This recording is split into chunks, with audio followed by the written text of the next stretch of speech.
देवता परस्परम भावयंत श्रेय परम वापसत। हम देवताओं के लिए कर्म करते हैं तो देवता भी हमारे लिए क्या करते हैं? पुण्य देते हैं, आशीर्वाद देते हैं आगे बढ़ने का। तो कहने का तात्पर्य है परस्परम भावयन्तः श्रेय परम वाप्स्यथ। देवताओं के सहयोग से ये जीव श्रेय की प्राप्ति कर लेता है। तो इस प्रकार से ये जो कर्म है ये भविष्यत वृत्ति से, भविष्यत भाव से ये वर्णन किया गया है।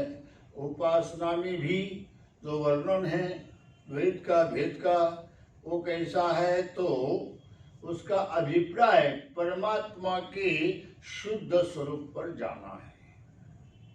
परमात्मा को, परमात्मा और जीव की ऐक्यता को ही प्राप्त करना है। इसलिए वो भेद को सत्य मान करके वहीं बैठना नहीं है। भेद है, परंतु वो भेद किसके लिए है? अभेद प्राप्ति के लिए, अभेद सिद्धि के लिए। क्योंकि अभेद की सिद्धि भेद से ही होती है। भेद का निषेध करके ही अभेद की सिद्धि होती है, नहीं तो कैसी सिद्धि होगी? इसलिए भेद को मान ले, परंतु जान क्या ले कि भेद सत्य नहीं, जानना ये है।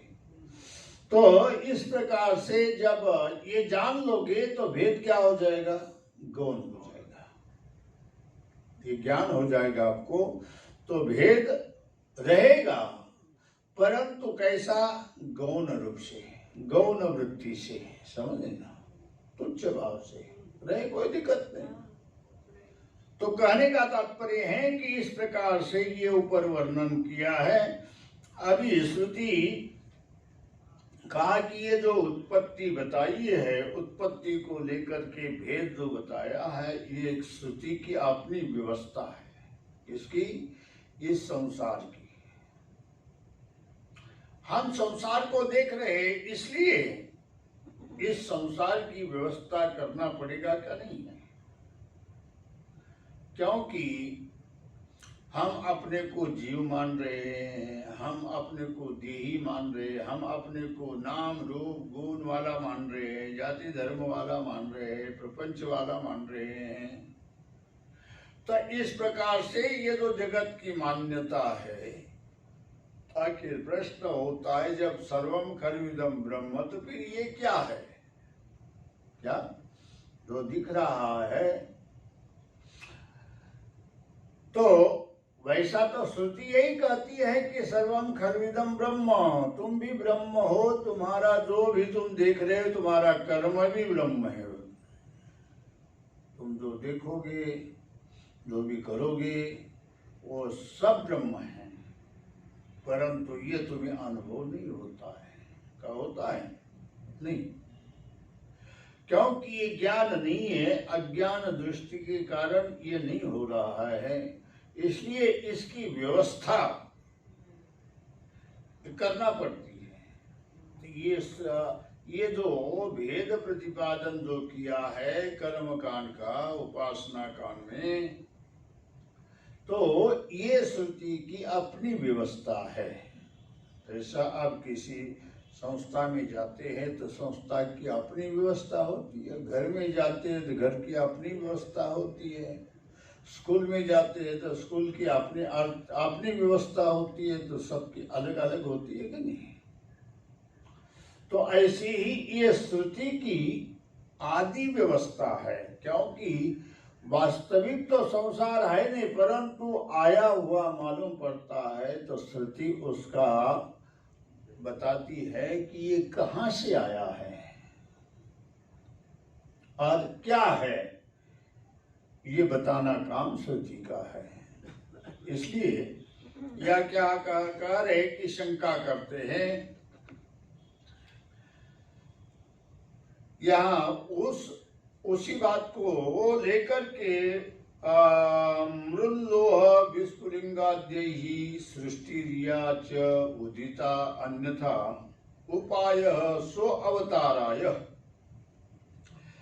कहा कि ये जो मिट्टी है, मृत्तिका, मृल, मृल का मतलब मिट्टी, मृत, मृत, मृत शब्द है, तो आगे लकार आने से व्याकरण में यहाँ द का त होता है, त का ल बन जाता है। तोरली नाम का एक सूत्र है व्याकरण में, वो तोरली क्या करता है, तकार को लकार बना देता है। तो यह मृत शब्द है, तो मृत शब्द का ही वो जो तकार है, उस तकार का ही लकार बन करके मृल हो गया। मृल लोह अर्थात मिट्टी, लोहा और विस्फुलिंग अर्थात जो अग्नि के चिंगारियां, ये जो है, इन दृष्टांत के द्वारा सृष्टिरिया च उदिता अन्यथा, तो या सृष्टि ही, ये जो सृष्टियां है, क्या जो हम देख रहे हैं, जान रहे हैं, या एक भौतिक सृष्टि है, एक मानसिक सृष्टि है, एक व्यष्टि सृष्टि है, एक समष्टि सृष्टि है। तो ये जो सृष्टियां है, यह कैसी उत्पन्न हुई, उदिता, तो कैसी उत्पन्न हुई और अलग अलग है, अन्यथा भिन्न भिन्न है। क्या भिन्न भिन्न है कि नहीं? जैसा कल हमारे जो भाव उत्पन्न हो रहे थे, वो आज है क्या? हाँ, नहीं। अरे आज जो है वो कल रहेंगे क्या? नहीं। तो ये भाव सृष्टि है कि नहीं है? भाव सृष्टि है। तो इस प्रकार से जो अनेक प्रकार, और सृष्टि का मतलब उत्पत्ति, जो अनेक प्रकार के भाव भी उत्पन्न हो रहे हैं, जो दृश्य प्रपंच भी ऐसा, बाहर भी ऐसा है, अंदर भी ऐसा है, अंदर से ही बाहर आता है, बाहर से अंदर जाता है। हम सब रात में सुषुप्ति में जाकर के सबको अंदर समेट लेते हैं, और फिर सब सुबह सुबह फिर बाहर निकालते जाते हैं। तो अब ये कहाँ जाते हैं? तुम्हारा दिन भर का प्रपंच कहाँ जाता है और फिर कहाँ से आता है? ये तो श्रुति ही बताएगी ना। तो ऐसा ही यहाँ भी ये जो सृष्टि है, अनेक प्रकार की इसकी जो उत्पत्ति है, अलग अलग सर्ग है, अलग अलग काल है, तो अलग अलग देश है, सब इस प्रकार से जो अन्य अन्य अलग अलग है, ये सब जो बताया है किसके लिए? उपाय सो अवताराय, कहा कि ये सब जो बताया किसके लिए? देखो, उत्पत्ति कारण से ही होगी का नहीं है? उत्पत्ति जो बता रहे हैं वो कारण के तरफ दृष्टि ले जाने के लिए ही है क्या, और कुछ है? हाँ? कारण की ओर ले जाने के लिए है। तो क्योंकि कार्य जो होता है बिना कारण का हो नहीं सकता है। क्या? बिना कारण का हो नहीं सकता है। तो कहने का मतलब ये है कि स्व अवताराय उपाय, ये जो उत्पत्तियां बता रही है, अनेक प्रकार की सृष्टियां जो बता रही है, चाहे व्यष्टि सृष्टि हो, चाहे समष्टि सृष्टि हो, सर्ग, हर सर्ग में ब्रह्मा जी दूसरी दूसरी सृष्टि निर्माण करते हैं। क्या? जैसे हम सुबह उठते हैं तब नई सृष्टि निर्माण होती है, और रात को सब दिन भर बनाई हुई सृष्टि को लेकर के समेट करके हम सो जाते हैं, ऐसे ब्रह्मा जी भी समष्टि में ऐसा ही है। तो ये जो है ये कहाँ से उत्पन्न होता है, कहाँ जाता है, प्रश्न यही है। तो इसको तो बताना पड़ेगा ना। तो इसलिए श्रुति कहती कि ये किस लिए बताया जा रहा है, ये उत्पत्तियां किस लिए बताई जा रही है। तो इसका अभिप्राय श्रुति का केवल एक है कि आपका बुद्धि में या बुद्धि जो अज्ञान से या मूढ़ता से जड़ बनी हुई है, क्योंकि अभी ज्ञान के अधिकारी नहीं है। जो ज्ञान में 3 प्रकार के अधिकारी होते हैं, मंद, मध्यम और उत्तम। क्या? एक मंद अधिकारी होता है, उसके अंदर जिज्ञासा तो है परंतु हिम्मत नहीं है, बुद्धि के अंदर अयोग्यता है, बुद्धि में जड़ता है, कितना भी सुनो घुसता ही नहीं अंदर। तो ऐसे जो मंद और मध्यम जो ज्ञान को प्राप्त करना चाहते हैं, मोक्ष को प्राप्त करना चाहते हैं, परंतु उनके अंदर योग्यता नहीं है, तो ऐसे लोगों के लिए ये जो है बुद्धि का ज्ञान में प्रवेश हो जाए, और बुद्धि का ज्ञान में तब प्रवेश हो जाता है कि जब बुद्धि मल विक्षेप आवरण से रहित हो। ये जो अनेक दोष हैं, रजोगुण, तमोगुण आदि, ये जो दोष है, इन दोषों से जो बुद्धि मलिन बनी है या विक्षिप्त बनी हुई है, वो ज्ञान का अधिकारी नहीं हो सकती है। इसलिए उनके दोषों को निवृत्त करके ब्रह्मात्मैक्य बोध को प्राप्त करने के लिए बुद्धि का प्रवेश जरूरी है। भगवान ने गीता में भी कहा, मयि बुद्धिम निवेशय। क्या क्या कहा कि हे अर्जुन, तुम अपने बुद्धि को मेरे में लगाओ। मयि बुद्धि निवेशय, निविष्ट करो। तो ये बुद्धि परमात्मा में रखती है क्या? हमारे चाहने से रखती है क्या? नहीं। कितना भी आप चाहना दूसरी बात है, निविष्ट होना, निवेश करना दूसरी बात है। प्रवेश करना, निवेश करना, निवेश का अर्थ होता है तद्रूप बन जाना, और प्रवेश का अर्थ होता है उसके अंदर पैर डालना। प्रथम दर्जा है प्रवेश का और दूसरा दर्जा है निवेश का। तो कहने का तात्पर्य है कि बुद्धि का ज्ञान में प्रवेश भी हो और निवेश भी हो। ये बुद्धि के अंदर योग्यता लाने के लिए ये बताना पड़ेगा। ये स्थिति की व्यवस्था है, इसलिए बताया जा रहा है कि सो अवताराय, वो उसमें अवतार का मतलब बुद्धि उसके अंदर प्रविष्ट हो, उसके होने के लिए ये भेद है, वास्तविक नहीं है।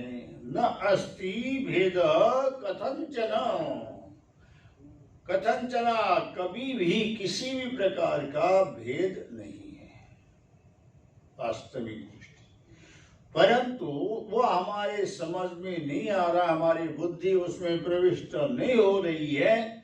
तो क्यों नहीं हो रही है? तो दोषों के कारण नहीं हो रही है। दोष निवृत्त करने के लिए स्तुति क्या करती है? ये कर्म का, उपासना का प्रकार बता करके इनको शुद्ध करती है। और फिर उसका ज्ञान में प्रवेश होता है। इसी का ही ये संबंध भाष्य है। पहली इस पर शंका करते हैं कि ननु यदि उत्पत्ति प्रागजम सर्वम एकम एव अद्वितीयम तथापि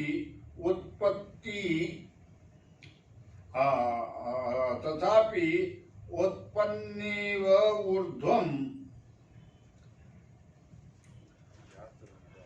ऊर्ध्वं ज्ञातम इदं सर्वं जीवश्च भिन्ना इति। उस पर शंका करते हैं कि ठीक है, उत्पत्ति के पूर्व में हम भी मानते हैं अजन्मा है, अद्वितीय, एकमेवा द्वितीयम, अर्थात ये सब अद्वितीय, केवल एक ही एक है, यह हम भी मानते हैं। परंतु कह रहे हैं कि उत्पत्ति के बाद तो भिन्नता है। क्या? जब उत्पन्न नहीं हुआ था तब तो ये एक था, परंतु उत्पन्न होने के बाद तो दो है। अब शादी होने के बाद दो है कि नहीं? शादी नहीं हुई थी, अकेला था, ठीक है, परंतु शादी हो गई तो हम दो है ना, हम दो कहते हैं कि नहीं? तो अब कहा कि जगत उत्पन्न होने के बाद तो दो माना ही जाएगा ना। तो कह रहे हैं कि जीवश्च भिन्ना, ये सब जीव क्या है? भिन्न भिन्न। तो इस प्रकार से ऐसा कोई कहता है तो माँ एवं कह रहे कि ऐसा कहना ठीक नहीं है। क्यों? अन्यार्थत्वात् उत्पत्ति श्रुति नाम, कहा कि श्रुति ने जो उत्पत्ति बताई है इसका बताने का अर्थ जो है वो दूसरा है, अभिप्राय दूसरा है। हाँ?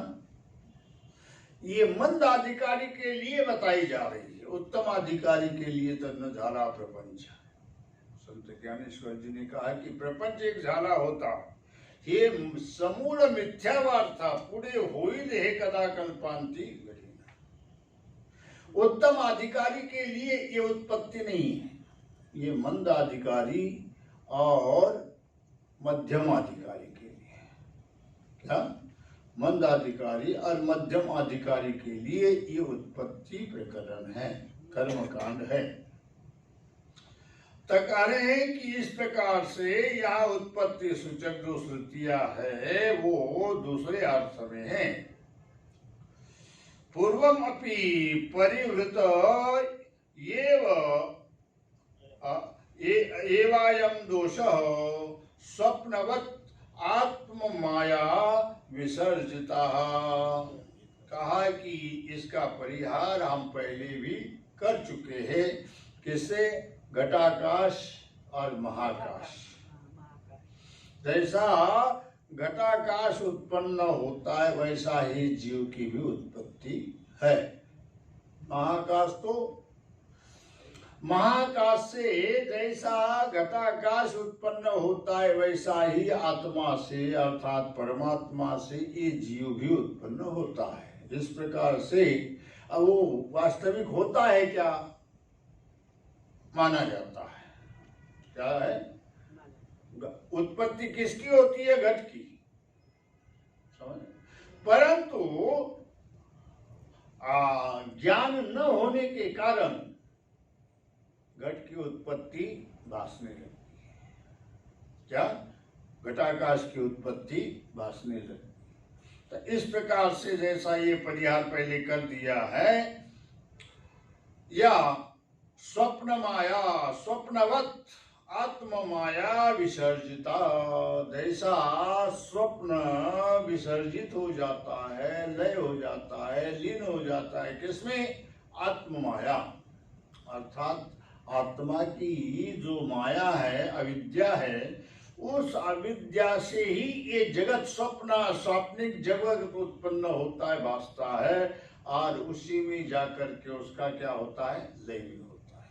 जैसा ये उत्पत्ति और लय भासता, इसी प्रकार से यहाँ भी संघाता घटाकाश उत्पत्ति भेदादिवत् जीवानाम उत्पत्ति भेदादि इति।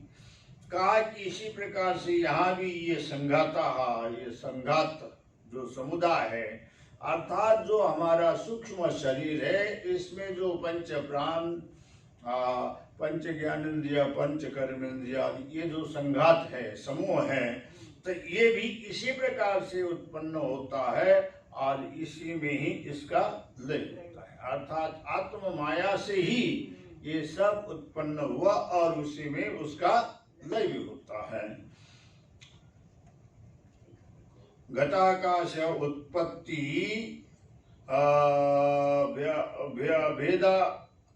भेदादिवत, जैसा घटाकाश की उत्पत्ति भिन्न भासती है, उसी प्रकार से ये भी सब भिन्न भासता है। जीवानाम उत्पत्ति भेदादि इति, उसी प्रकार से जीव आदि की भी उत्पत्ति उस माया से ही, अविद्या से ही भासती है, होती नहीं है।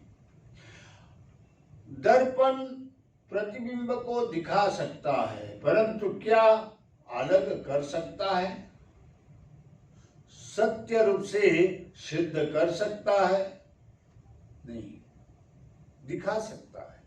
इसी प्रकार से ये माया भी जीव को भिन्न रूप से, जीव भाव से दिखा सकती है, परंतु आत्मा को कोई भिन्नता आत्मा में सिद्ध नहीं कर सकती है। दो आत्मा नहीं बनाती है। क्या? दो आत्मा नहीं बनाती है। शरीर दिखाती है परंतु होता नहीं है। इसका मतलब क्या है? इसका मतलब है सत्य नहीं है। क्या? उत्पत्ति दिखती है परंतु उत्पत्ति होती नहीं है, सत्य नहीं है, भासती है। क्या? गंधर्व नगर जैसा आकाश में भासता है परंतु होता नहीं है, बादल ही होते हैं। इसी प्रकार से यहाँ भी कह रहे हैं कि उसी प्रकार से ये भी समझना, ये भेद भी समझना। यदि एव उत्पत्ति भेदादि श्रुतिभ्य आकृष्य पुनः उत्पत्ति श्रुतीनाम इदम पर्यप्रति पिपादयिष्यो उपन्यास। कहा कि उसी प्रकार से ये श्रुतियां, ये जो वेदादि सूचक अर्थात जो भेद बताने वाली, उत्पत्ति आदि का जो भेद बताने वाली ये जो श्रुतियां है, इस श्रुतियों से भी उनका भी यही निष्कर्ष है कि उत्पत्ति श्रुतियों का भी तात्पर्य या निष्कर्ष जो है ब्रह्मात्मैक्यत्व में ही है, आत्मैकत्व में ही है। अर्थात ब्रह्म और जीव एक ही है। इसी में ही इसका क्या है? निष्कर्ष है सभी श्रुतियों का। चाहे उपासना पर श्रुतियां हो, चाहे कर्म का प्रतिपादन करने वाली श्रुतियां हो, उत्पत्ति का जगत की उत्पत्ति का या जगत के विनाश का भी वर्णन करने वाली श्रुतियां हो, सबका जो तात्पर्य है एक ब्रह्मात्मैक्य ज्ञान में ही है। इसी प्रकार से उसी का ही विस्तार करने के लिए, प्रतिपादन करने के लिए, ब्रह्मात्मैक्यत्व यही प्रतिपादन करने के लिए, यहाँ उसी का विस्तार करने के लिए ये कालिका है। मृल्लोह विस्फुलिंगा देहि सृष्टिर्या च उदितान्यथा उपाय सो अवताराय नास्ति भेद कथंचन। तो इस प्रकार से ये वास्तविक भेद सिद्ध नहीं होता है। ये केवल ब्रह्मात्मैक्य में बुद्धि प्रविष्ट हो, क्या उसी के लिए ही अभिप्राय से, उसी अभिप्राय से ये कर्म और उपासना में भेद बताया है या जीव का भेद बताया है। ताकि वो कर्म करके अपने सात्विक कर्म करेंगे, शुद्ध कर्म करेंगे, तो हमारे अंदर जो तामसी वृत्तियां है, इस तामसी वृत्तियों का नाश होगा। उपासना करेंगे तो उपासना से जो राजसी वृत्तियां है, उन राजसी वृत्तियों का नाश होगा। तब उसका ज्ञान में सत्व गुण शुद्ध रहेगा, तो उसका ज्ञान में प्रवेश होगा। इसी उद्देश्य से ये रजोगुण तमोगुण को हटाने के लिए, मल और विक्षेप को दूर करने के लिए ये बताए हैं। और फिर ज्ञान का प्राप्ति होगी तो आवरण दोष भी हट जाएगा। तो इसके लिए ये उपाय बताए हैं। ये इस श्लोक के अंदर दृष्टांत के द्वारा वही बता दिया है। जैसा मिट्टी से घट वगैरह बन जाता है, तो घट वास्तविक मिट्टी से अलग होता है क्या? कभी अलग नहीं होता है। और ना लोहे से जो अनेक प्रकार के वस्तुएं बनती है, तो क्या वो उससे अलग होता है? लोहे से अलग नहीं होता है। अग्नि की चिंगारियां अलग दिखती है, परंतु होती नहीं है, अग्नि रूप ही होती है और वो अग्नि में ही समाप्त होती, उत्पत्ति हुई दिखती है और रहती भी उसी में है और जाती भी उसी में। मिट्टी का घड़ा फूटेगा तो कहाँ जाएगा? मिट्टी में जाएगा, मिट्टी ही होगा। तो इस प्रकार से यही बताने के लिए ही यहाँ ये अनेक प्रकार के दृष्टांत दे करके बताया गया है। वास्तविक भेद नहीं है। क्या? न अस्ति कथंच भेद कथंचन, कभी भी ये भेद सिद्ध नहीं होता है। और थोड़ा सा इसका भी भाष्य पढ़, मृल्लोह विस्फुलिंगादि दृष्टांत उपन्यासै सृष्टिर्या चोदिता प्रकाशितानि अन्यथा च सर्व सृष्टि प्रकारो जीव परमात्मकत्व बुद्धि अवताराय उपाय अस्माकं। कहे कि मृत्तिका और लोह पिंड अर्थात लोहे का गोला, मिट्टी,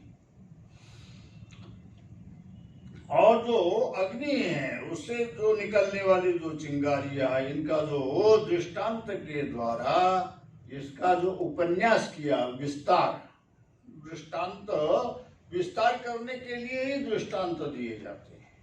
सिद्धांत तो थोड़ा होता है, समझ, परंतु उस सिद्धांत को महान बनाना है, उसका विस्तार करना है, तो दृष्टांत के द्वारा, युक्तियों के द्वारा ही किया जाता है। तो इसलिए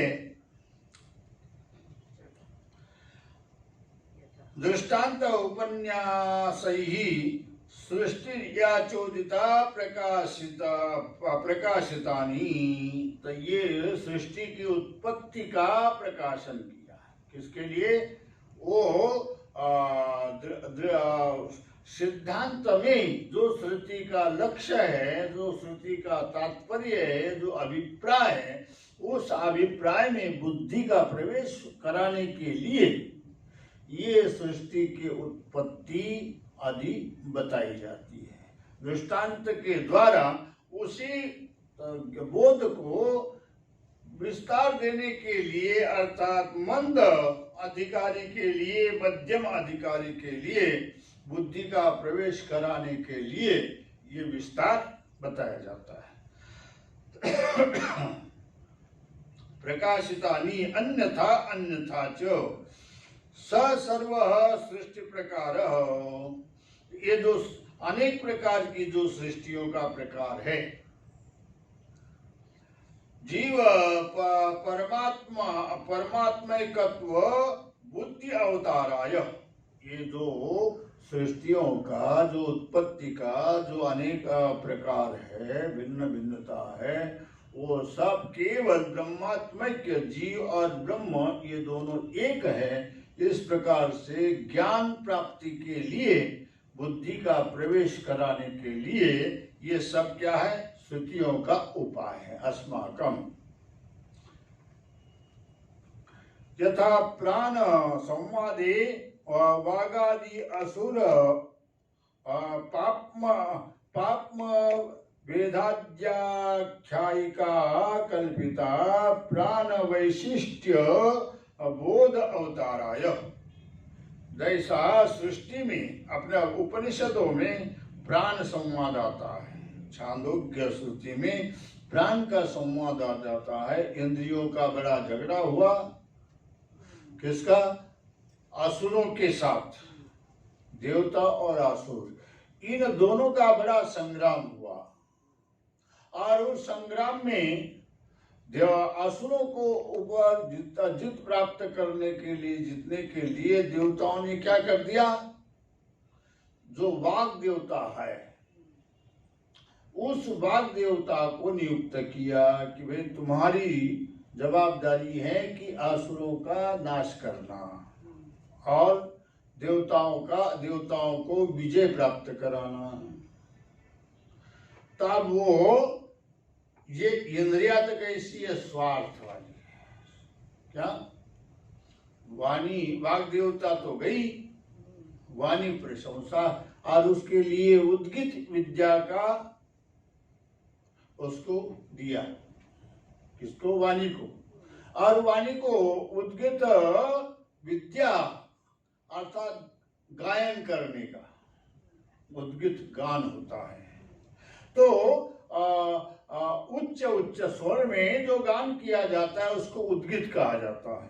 तो कहने का तात्पर्य है कि इस प्रकार से ये गान तो करने लगी, परंतु उसके अंदर क्या आ गई? स्वार्थ आ गया। आ गया? स्वार्थ आ गया। तो स्वार्थ आने से देवता लोग पराजित हो गए, असुर लोग जीत गए, अर्थात रजोगुण जीत गया। असुर कौन? ये तमोगुण और रजोगुण, यही असुर है। कामयेश क्रोधेश रजोगुण समुद्व महाशनो महापापमा विद्यनम। तो ये जो जीव के शत्रु जो है महान, रजोगुण से उत्पन्न होने वाले ये काम, ये लोभ, ये क्रोध, यही तो वृत्तियां है। तामसी वृत्तियां, राजसी वृत्तियां और सात्विक वृत्तियां देवताओं का रूप है। राजसी तामसी देवता राक्षसों का, दैत्यों का रूप है। तो इस प्रकार से इनका संग्राम हमेशा ही चलता रहता है। ये सब इंद्रियों को जैसा जैसा नियुक्त किया, सभी असुरों से परास्त हो गई। आखिर देवताओं ने क्या कर दिया? प्राण को नियुक्त किया, वायु देवता को। तो वायु देवता भी वहां गए असुरों के साथ युद्ध करने के लिए, परंतु वायु देवता ने क्या कर दिया? सामगान कर दिया। क्या कर दिया? सामगान कर दिया। क्योंकि असुरों को भी श्वास की जरूरत है कि नहीं है? और देवताओं को भी श्वास की जरूरत है। अब असुर समझ गए कि यदि हम इसका विरोध करेंगे, किसका? इस वायु देवता का जो प्राण देवता है, वो प्राण देवता का यदि हम विरोध करेंगे तो हम मर जाएंगे। क्या करेंगे? श्वास से ये वायु आएगा ही नहीं, हम श्वास ही बंद हो जाएगा तो कैसे हम जिएंगे। इसलिए फिर असुर क्या हो गए? पराजित हो गया, देवताओं का विजय हो गया। अब इसमें प्राण देवता का ही श्रेष्ठता है कि नहीं है? उसकी ही महत्ता है। वही बात को कह रहे कि यहाँ जैसा ये आख्यायिका, वहां प्राण की श्रेष्ठता बताने के लिए ये जैसी आख्यायिका बताई गई है, कल्पना की गई, इसी प्रकार से ये प्राण वैशिष्ट के लिए जैसी ये आख्यायिका जोड़ती है, इसी प्रकार से इस ज्ञान की महत्ता बताने के लिए ये कल्पना की गई है। अर्थात वेद की उत्पत्ति की जो कल्पना की है वो इसी के लिए की है। इस प्रकार से इसका क्या है तात्पर्य? आप इस पर फिर पूर्व पक्ष करता है, अर्थात शंका करता है, उसका उत्तर कर। ओम पूर्णमद पूर्णमिदं पूर्णात् पूर्णमुदच्यते पूर्णस्य पूर्णमादाय पूर्णमेवावशिष्यते। ओम शांति शांति शांति। शंकरं शंकराचार्यं केशवं बादरायणं सूत्रभाष्य कृतौ वन्दे भगवन्तौ पुनः पुनः। ईश्वरो गुरुरात्मेति मूर्तिभेद विभागिने व्योमवद्व्याप्तदेहाय दक्षिणामूर्तये नमः। ओम शांति शांति शांति।